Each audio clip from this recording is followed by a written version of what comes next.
El último samurái. Segunda parte.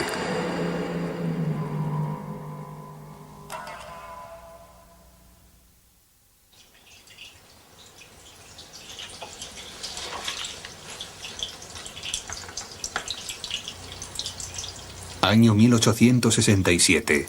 Caída del shogunado Tokugawa.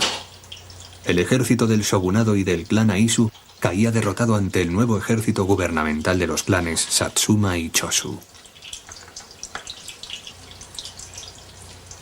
Una fotografía de 5 guerreros del clan Satsuma. Esta fotografía fue sacada poco después de la guerra Boshin para celebrar la victoria del ejército legitimista del nuevo gobierno Meiji. El señor Tsukahara es un coleccionista de fotografías de los últimos días del shogunado. Se puede ver ese aspecto intrépido en sus rostros, como si dijeran: hemos ganado, hemos obtenido la victoria. Hay una especie de ambición que dice: vamos a construir una nueva era. Haciendo uso de armas occidentales, el ejército legitimista había salido victorioso después de casi 1 año y 4 meses de combates en la guerra Boshin. El shogunado Tokugawa, que había durado 260 años, había caído. Prefectura de Kagoshima, situada al suroeste de Japón. Este era el dominio feudal del clan Satsuma. Escuela de esgrima Yakumaru no Dachi Jigenryu. La principal fuerza tras el movimiento anti-shogunado se podía encontrar en las actividades de la escuela Jigenryu de Satsuma.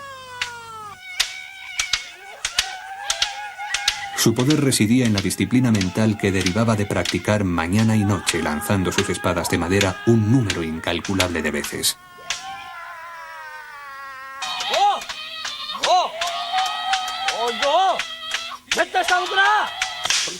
Al usar espadas de madera, todos los factores tecnológicos quedan eliminados. La única manera de derrotar a tu rival es presionar constantemente hacia adelante.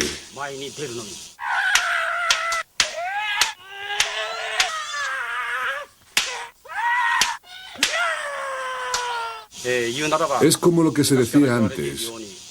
Hay que poner toda la vida en el primer ataque y cargar hacia adelante sin dudar. Pensar en el siguiente ataque te lleva a la derrota. No hay defensa, solo tienes que atacar. El clan Satsuma, responsable de forjar una nueva era. En las raíces del clan reside el espíritu de esos samuráis que pusieron sus vidas en la primera carga, presionando constantemente hacia adelante, derribando a sus enemigos con un solo golpe. Fue su valor el que cambió los tiempos.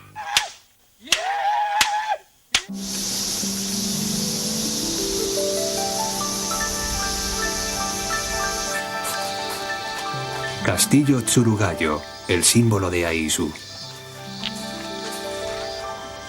La torre del castillo, que se levanta majestuosamente, fue reconstruida en 1965, casi 100 años después de la derrota. Sin embargo, incluso hoy, se pueden encontrar las cicatrices de la guerra grabadas por todo el castillo.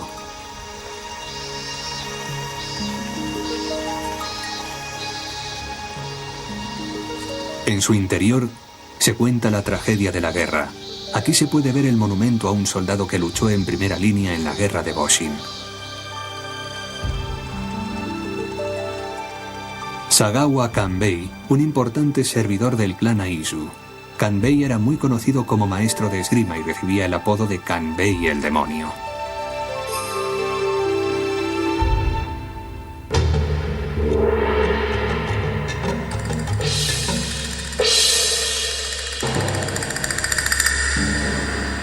Batalla de Toba Fushimi. Como el ejército del shogunado seguía perdiendo la batalla en la vieja capital, Kioto, las tropas de vanguardia lideradas por Kanbei tuvieron que luchar solas. Cuando la situación en la batalla empeoró, el mismo Kanbei se abrió paso entre las líneas enemigas en medio de una lluvia de balas. Una bala le rozó e incluso fue herido con una espada rota. Su cara estaba manchada de rojo por la sangre. Aún así, siguió adelante, guiando a sus tropas. El terrible rostro de Kanbei parecía verdaderamente el de un demonio.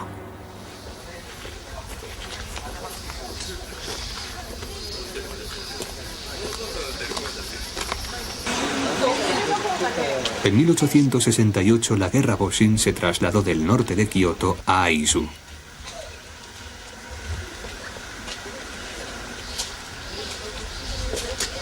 Aquí, en el monte Eimori, descansa un grupo de samuráis que murieron trágicamente siendo aún adolescentes.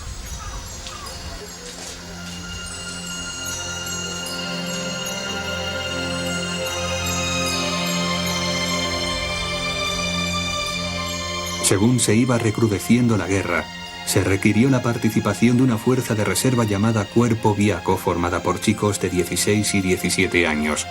Este cuerpo tenía que proteger al señor del clan en los cuarteles generales de Takizawa, fuera de los muros del castillo cuando aquel fue llamado al frente. Sin embargo, antes de salir, el Cuerpo Byako fue atacado por el ejército legitimista Meiji y fue obligado a huir.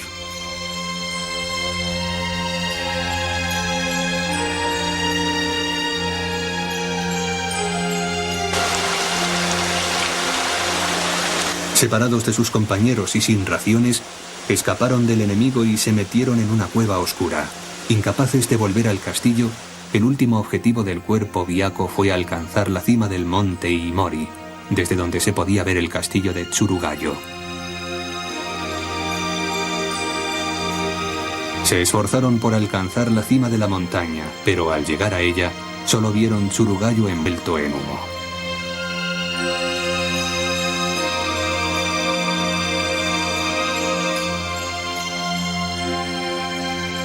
Los 19 guerreros del Cuerpo Byako, al haber perdido su última esperanza, eligieron quitarse la vida.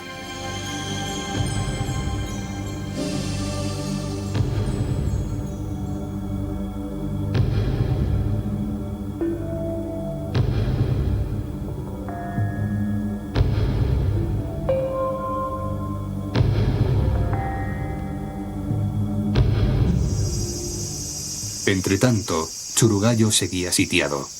A pesar incluso de los feroces combates, la campana del castillo seguía sonando cada hora.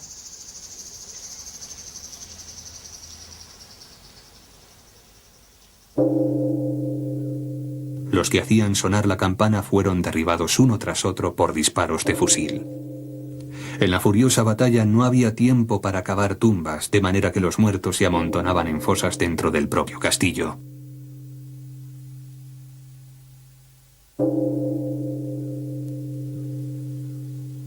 Un mes después del suicidio de los miembros de Byako, el castillo cayó en manos del enemigo.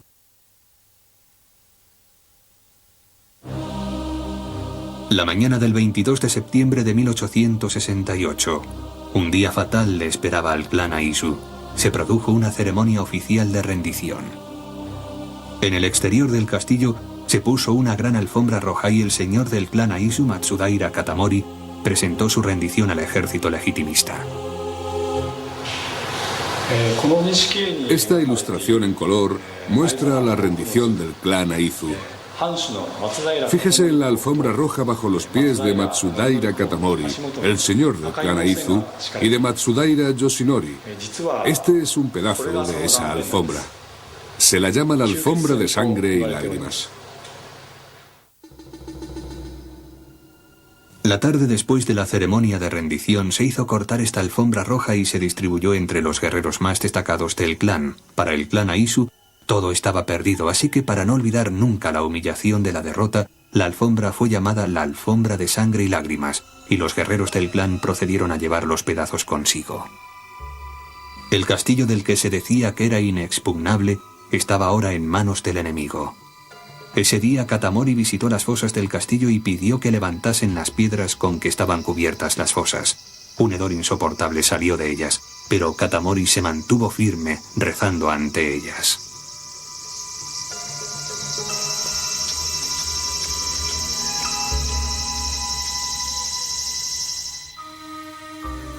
Al desconocer la rendición del castillo, Sagawa Kanbei seguía luchando en el frente, a cierta distancia de aquel. 2 días después de la ceremonia de rendición, a Kanbei le llegó una carta de Matsudaira Katamori. La carta contenía una disculpa por rendirse sin consultar primero con Kanbei, e incluía una orden para dejar de combatir. Kanbei había sido siempre completamente fiel a Katamori, desempeñando el papel de un fiel guerrero de Aizu. Lo que una vez fue el sostén moral de Kanbei se había venido abajo.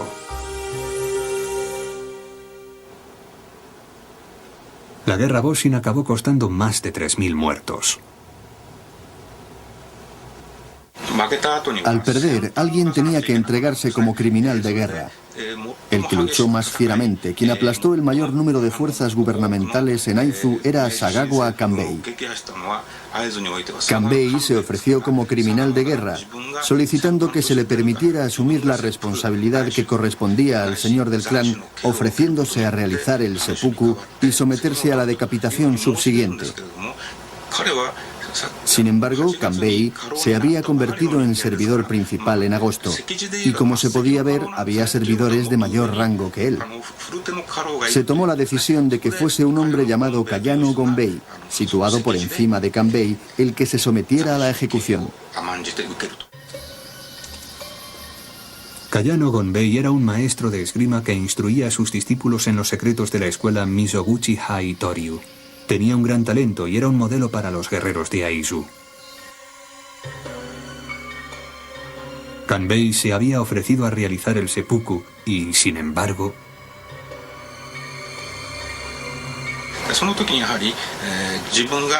Aunque pidió el permiso para poner fin a su vida, tuvo que vivir la era Meiji, sin afrontar nunca la responsabilidad por los innumerables hijos del clan Aizu que había llevado a la muerte. Como samurái de Aizu, estaba muy consternado y afrontó la era Meiji con la amargura y tristeza de ver frustradas sus ambiciones. De la era Edo a la Meiji, los tiempos estaban cambiando, pero en el corazón de Kanbei permanecían los pensamientos del pasado.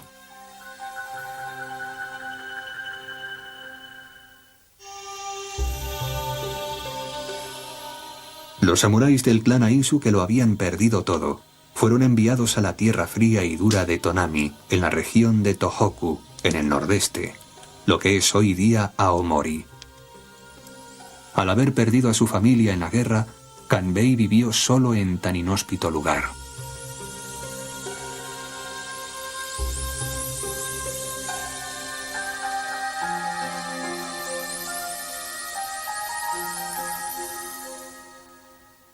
Por aquel entonces el gobierno Meiji estaba compuesto por miembros de los dos clanes, Satsuma y Choshu, que habían vencido en la guerra Boshin. La mayoría de ellos eran samuráis jóvenes de entre 20 y 30 años, samuráis que soñaban con un nuevo Japón que incluiría elementos de la civilización occidental. Estos eran los jóvenes samuráis que habían estado mirando a Occidente, pensando en el futuro de Japón incluso antes de la caída del shogunado. Si uno se fija, puede notar cómo lleva debajo una camisa occidental. Lleva una camisa de manga larga y una corbata, como un smoking para ir a una fiesta, donde debería estar el peinado samurái o chonmaye, la cabeza afeitada y un moño. Se puede ver que se está dejando crecer el pelo, allí donde lo tenía afeitado. Viajaron a Occidente por orden del shogunado con el propósito de dirigir las negociaciones diplomáticas con el extranjero dentro de la política aislacionista. Sin embargo, en Francia descubrieron un mundo nuevo y empezaron a pensar que el Japón del futuro debía mirar al exterior. Como eran jóvenes, intentaron asimilar una nueva cultura. ¿Cómo podría explicarlo? Igual que los jóvenes de hoy intentan probar toda clase de cosas.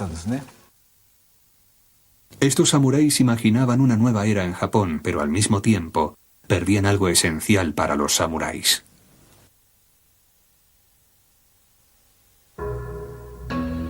Estas son unas tijeras que se usaron para cortar el moño del peinado chonmage samurái. La familia de su propietaria, la señorita Yamaguchi, había trabajado durante generaciones desde la era Edo como peluqueros para la casa de Matsudaira. Todavía hoy guarda los utensilios que quedaron de esa era. Estos utensilios se guardan en estos cajones para poderse llevar a todas partes. Una propiedad de la familia Matsudaira. Los peluqueros llevaban las herramientas consigo, incluso hasta el jardín, para arreglar el pelo de los señores del clan. Matsudaira Katamori fue uno de aquellos cuyo pelo se cuidó aquí. Con el anuncio en 1873 de un decreto que imponía el corte de los moños de los samuráis, los utensilios de los peluqueros fueron reemplazados por tijeras occidentales.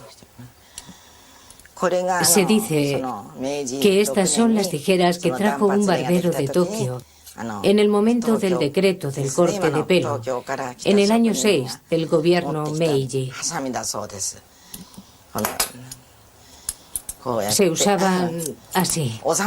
Al parecer, cuando alguien decía que ha venido un cliente samurái, la entrada de la peluquería se llenaba de gente. Todos estaban esperando a ver si el samurái se cortaba el moño y el samurái les gritaba: «Esperad vuestro turno, esperad». En ese momento, los que no se cortaron los moños tuvieron que pagar la suma considerable de 50 sen. Sin embargo, hubo muchos que se negaron a separarse de este símbolo de los samuráis. Con la llegada de la cultura occidental, llegó la ilustración social, pero ¿cómo estaban viviendo los samuráis todo esto? Una carta de esa época da una indicación. Las familias de samuráis asan y venden lochas de río. Los samuráis estaban en la indigencia. Se ha descubierto una pista muy valiosa sobre cómo vivían los samuráis de ese tiempo. 5 libros de contabilidad de la casa, docenas de cartas y un diario que perteneció a un samurái de la clase baja del clan Kaga. En 1871 se abolió el sistema de los dominios feudales y se reemplazó por prefecturas, causando cambios drásticos en el estilo de vida de los samuráis. ¿Qué les pasaría a los samuráis después de la abolición de los feudos de los clanes? Junto con los libros mayores de la casa, los otros documentos de la familia Inoyama son cartas de ese periodo. Al leerlos, uno comprende lo grande que era la diferencia entre el grupo de samuráis perdedores y el de los ganadores. El ingreso anual de los perdedores consistía en una especie de estipendio de caridad, concedido por el gobierno Meiji, y que ascendía a 1,5 millones de yenes. Por otro lado, la familia Inoyama terminó entre los ganadores, con sus miembros enrolándose en la marina y recibiendo altos sueldos. Como eran una especie de servidores del emperador, el sueldo anual que recibían superaba los 30 millones de yenes.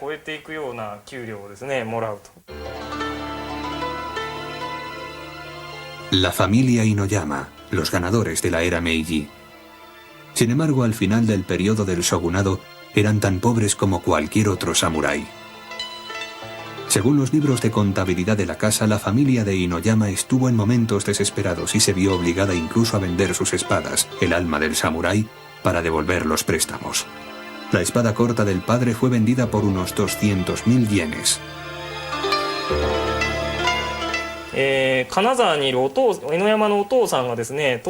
Hay una carta del cabeza de la familia Inoyama en Kanazawa, dirigida a su hijo en Tokio.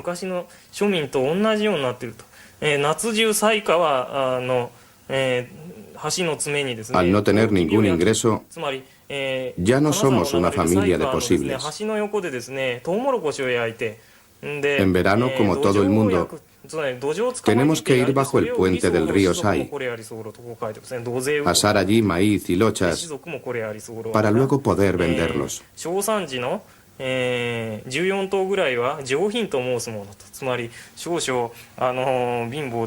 Aunque es un trabajo muy humilde, uno debe hacer lo que pueda para ayudar a su gobierno. Ganándose la vida en la pobreza vendiendo lochas. Esta era la realidad de los samuráis, llevados a esta situación por la caída de la estructura de clases. Después de la abolición del sistema feudal, los samuráis dejaron atrás esta fotografía. Con el sistema de clases feudales abolido y el país avanzando hacia una nueva era, se reunieron guerreros de todos los clanes y dejaron esta fotografía como un recuerdo de los últimos samuráis.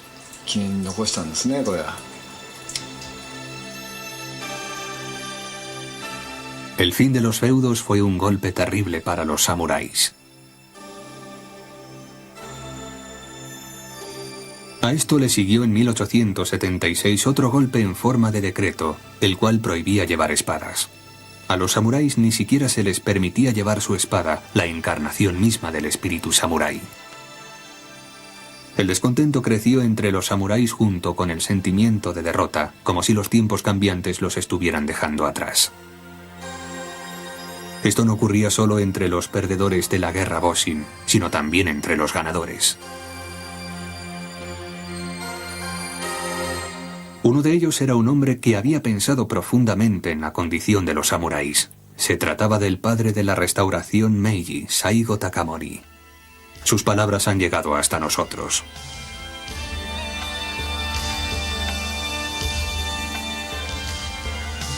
No necesito vida, ni fama, ni rango, ni riquezas.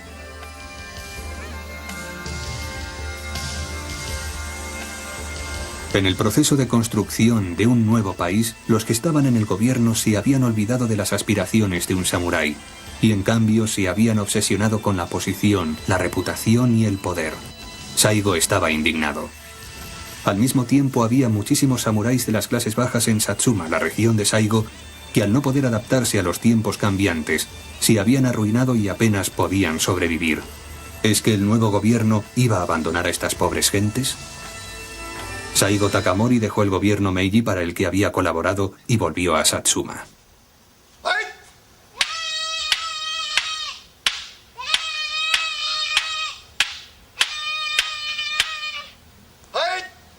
Escuela Shiho en la ciudad de Kagoshima, prefectura de Kagoshima.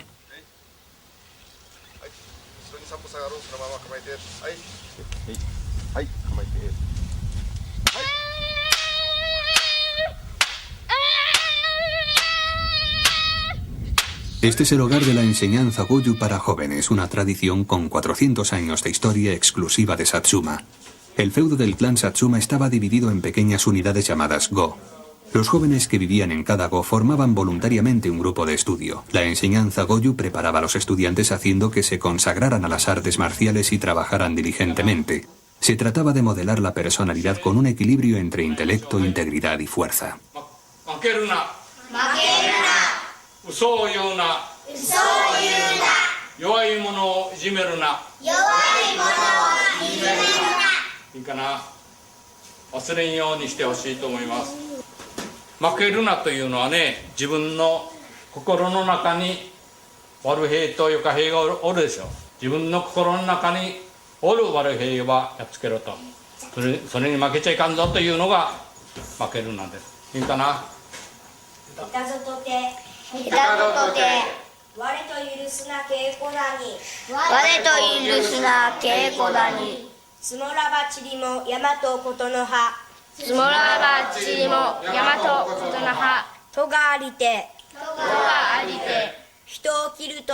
Esta poesía educativa y roja incluye una enseñanza sobre la manera correcta de vivir como un samurái en la sociedad. Ha ido pasando de una generación a otra durante 400 años, siendo considerada la clave de la educación de los niños. Saigo también recibió esta educación y aprendió a vivir como un samurái. Conviértete en algo notablemente diferente. Aléjate de los deseos de este mundo y conviértete en alguien que cumpla con la justicia. Expulsa los deseos egoístas y sigue el camino correcto.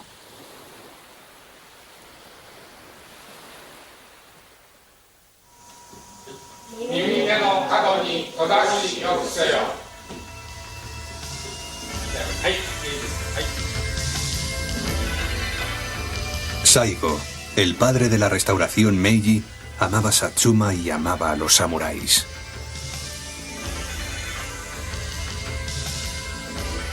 Este es un trabajo de caligrafía de Saigo. Keite Naijin. Venera los cielos, ama a las personas. Saigo vivió por estas palabras. Yo creo que hacer cosas que beneficien a otros es la meta definitiva de la enseñanza Goju. Y el bushido, el camino del samurái.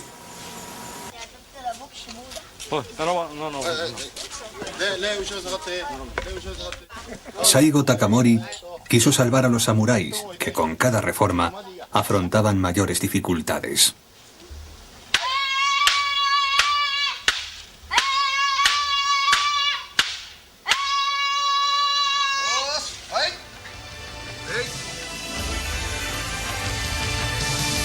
Los samuráis, que no tenían ningún lugar al que ir y ninguna dirección en la vida, se reunían alrededor de Saigo. Saigo fundó una escuela privada para guiar a los samuráis jóvenes. Su objetivo era producir hombres que estuvieran consagrados a la justicia.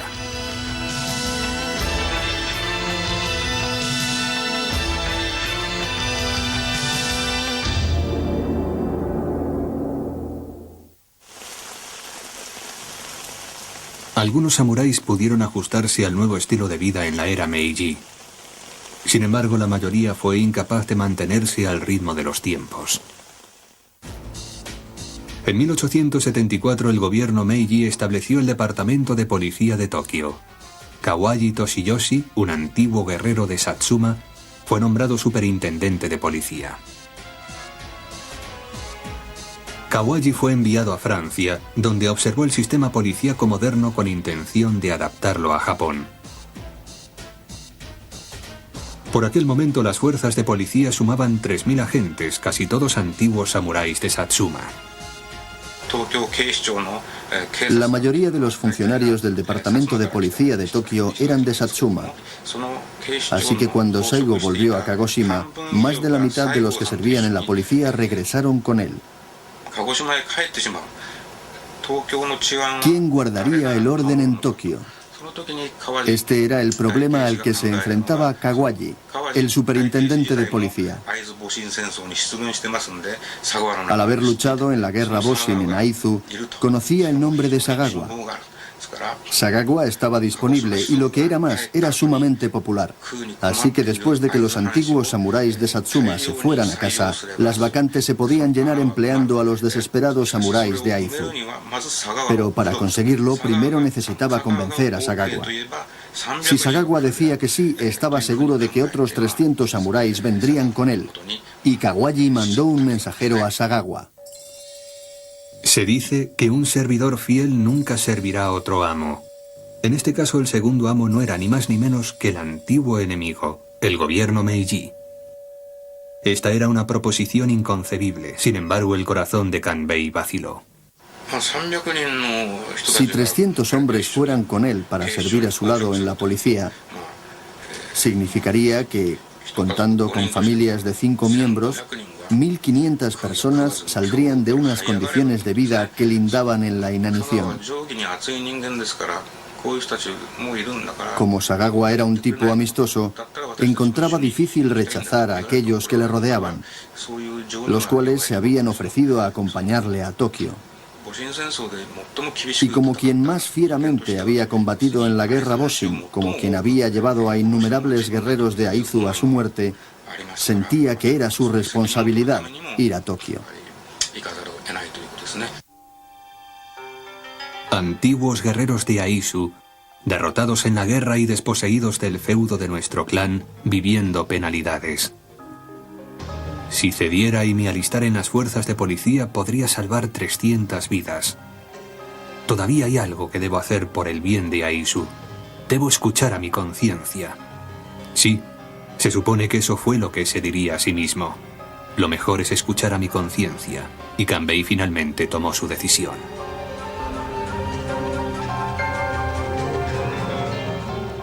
Fue en ese momento cuando los antiguos samuráis, descontentos, incapaces de detener ya su ira, empezaron a rebelarse en todas las partes del país. Y recientemente enrolado Kanbei fue el responsable de detener los estallidos.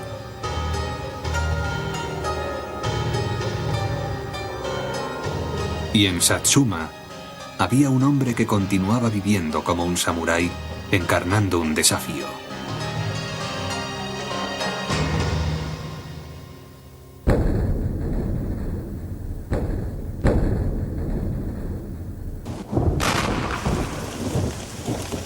En 1877 estas tensiones llegaron a un punto crítico. Los estudiantes de la escuela privada de Satsuma se rebelaron. Comenzó la guerra Seinan. El gobierno Meiji chocó con el ejército rebelde liderado por Saigo Takamori. Una vez más, se vertió sangre de samuráis.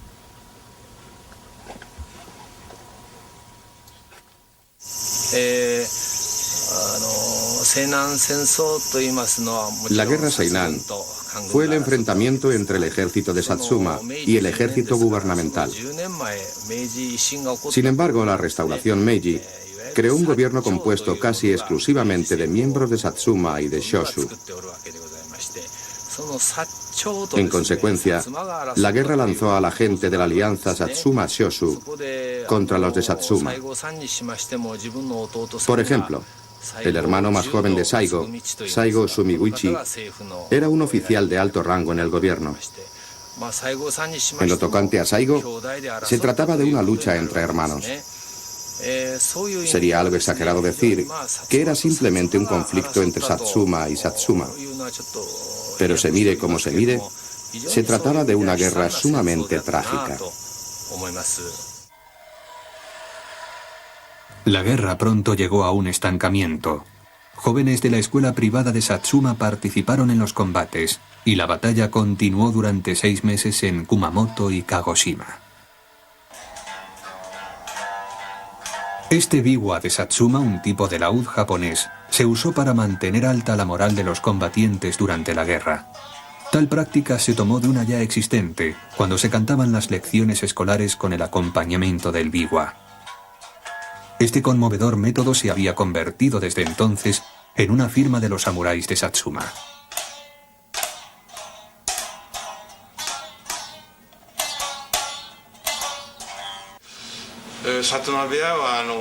El biwa de Satsuma es diferente de otros biwas.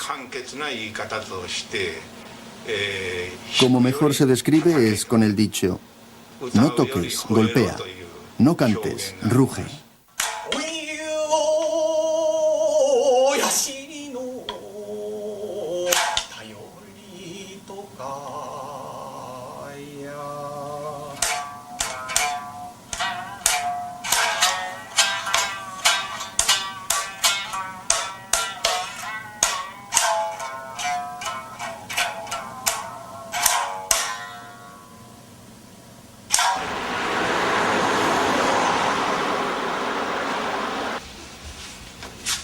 Shichiyuro Shioya, que tiene una colección de más de 200 bloques de madera con ilustraciones sobre la guerra Seinan, dice que en las ilustraciones se pueden ver los pensamientos de las familias samuráis de la época.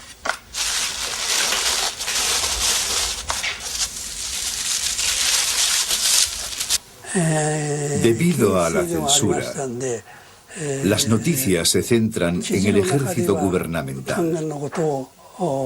Pero las ilustraciones contienen imágenes idealizadas del ejército de Saigo.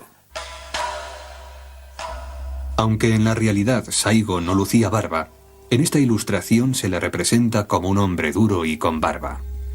Aquellos que no podían abandonar sus raíces de samurái confiaban sus esperanzas en esta figura.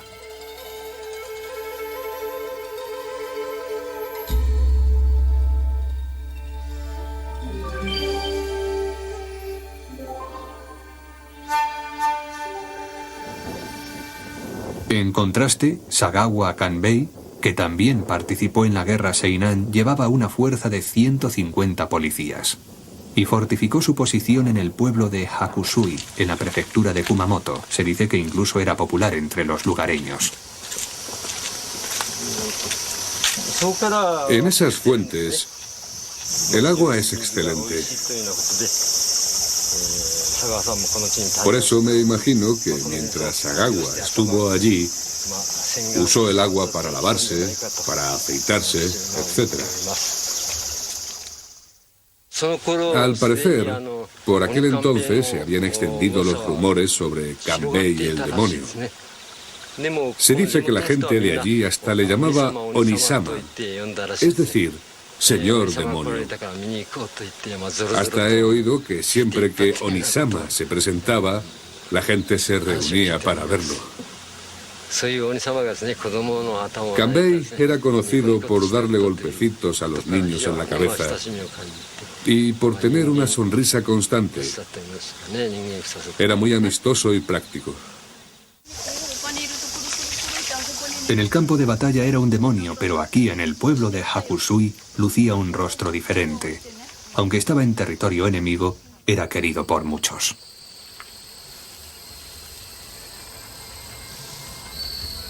Y de esta manera los samuráis de Aizu y Satsuma afrontaron los diversos desafíos que se les presentaron.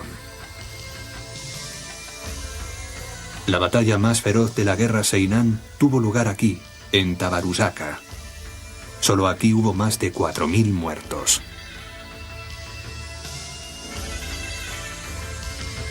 En esta batalla el ejército rebelde fue obligado a retroceder ante las fuerzas gubernamentales y retirarse a Kagoshima.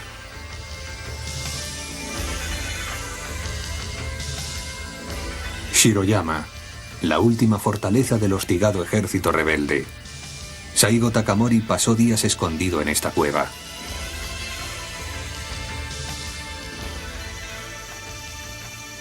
Aunque la situación era grave, constantemente resonaban en la cueva las notas del biwa de Satsuma para levantar la moral.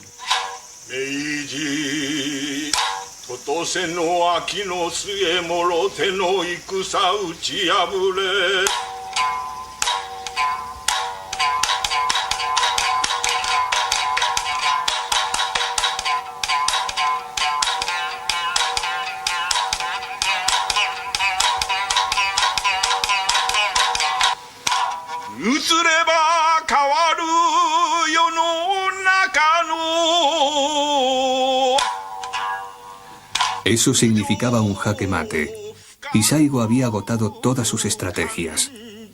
¿En qué estaría pensando cuando escuchaba los sonidos del biwa?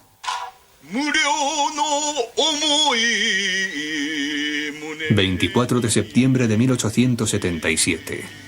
Saigo dejó la cueva y se dirigió hacia el frente, donde se encontró con el asalto del ejército gubernamental. Herido, cayó en el campo de batalla. Entonces le pidió a un soldado cercano que le decapitara. Saigo Takamori tenía 50 años. Fue su último acto como samurái. Todavía otro samurái, Sagawa Kanbei, luchaba furiosamente al pie del monte Aso. Sin conocer el miedo, siempre se le encontraba en primera línea, blandiendo su espada. Sin embargo, su fin también estaba cerca. En plena lucha con un general enemigo, una bala que salió de unos arbustos cercanos le hirió y entonces cayó. La bala penetró en su pecho por el lado izquierdo. Aún así se dice que no soltó su espada hasta el fin.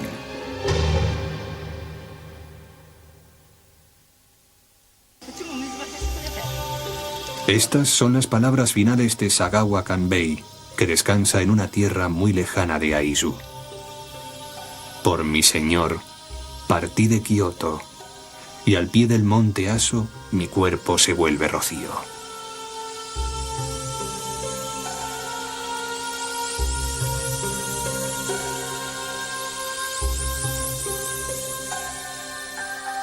La vida de Kanbei terminó lejos de Aizu. Pero ¿qué fue lo que le deparó tal destino?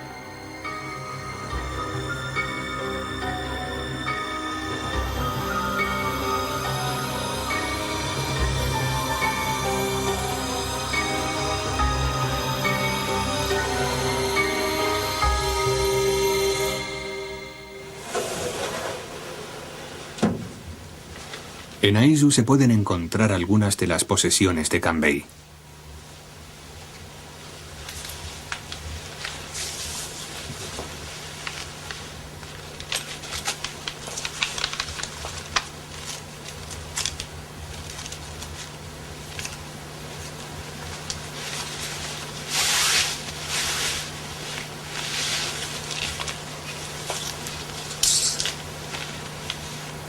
Esta es una espada que Matsudaira Katamori le envió a Kanbei. En el momento de la guerra de Boshi, Matsudaira, el señor del clan Aizu, le mandó esta espada junto con unas oraciones para su victoria. Sin embargo, Katamori tenía también otras intenciones al enviar la espada. Matsudaira Katamori le envió una carta en secreto a Kanbei. Se dice que le pidió a Kanbei que mostrara de primera mano a las generaciones futuras el bushido de Aizu, el camino de los samuráis de Aizu. Se dice que Sagawa aceptó este deber y cuando llegaba la noche reunía a los hijos del antiguo clan Aizu en secreto. Al ser un maestro de esgrima, se reunirían en secreto por la noche y él les enseñaría la esgrima de Aizu.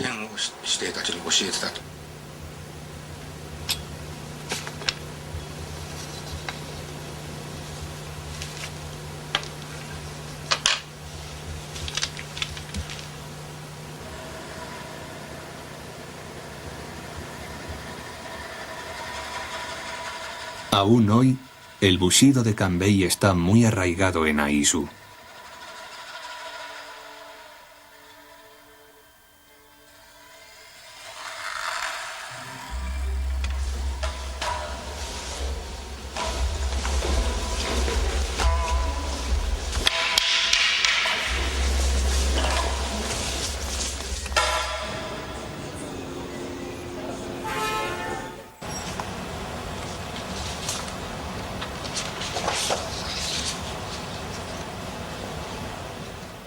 ¿Qué puede hacer uno para mantener su confianza siendo solo japonés? Teniendo esto presente, se puede ver que cuando uno mira esta foto o cualquier fotografía de samuráis, comprobará que no hay ninguna amargura en sus caras. Ni está el egoísmo arrogante que dice, seremos nosotros los que construyamos una nueva era. Más bien, son expresiones de resolución, con los ojos fijos en el futuro de Japón. Eso es lo que se puede ver en estas fotografías. Del fin del shogunado a la era Meiji. Fue un periodo de cambios repentinos, un tiempo en que los samuráis buscaban una nueva vida como simples japoneses. Y ellos buscaron ese nuevo modo de vida permaneciendo fieles al bushido, el camino del samurái.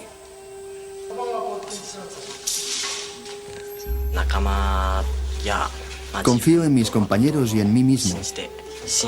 Practico tiro con arco porque creo en la frase, querer es poder. Vivir la vida con fe en uno mismo. Tal vez esta manera de vivir es el bushido que ha pasado de los últimos samuráis a nosotros.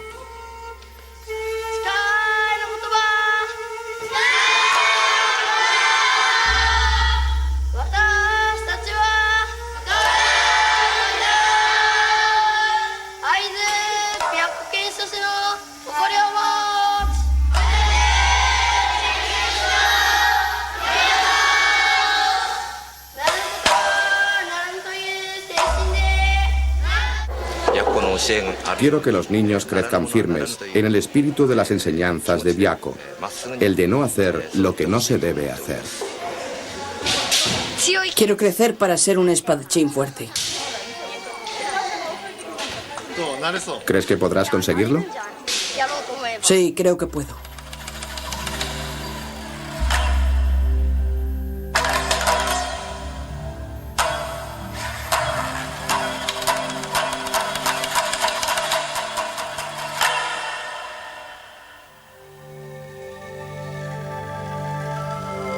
Este árbol de 600 años de edad guarda esta tierra, junto con el espíritu samurái de Aizu.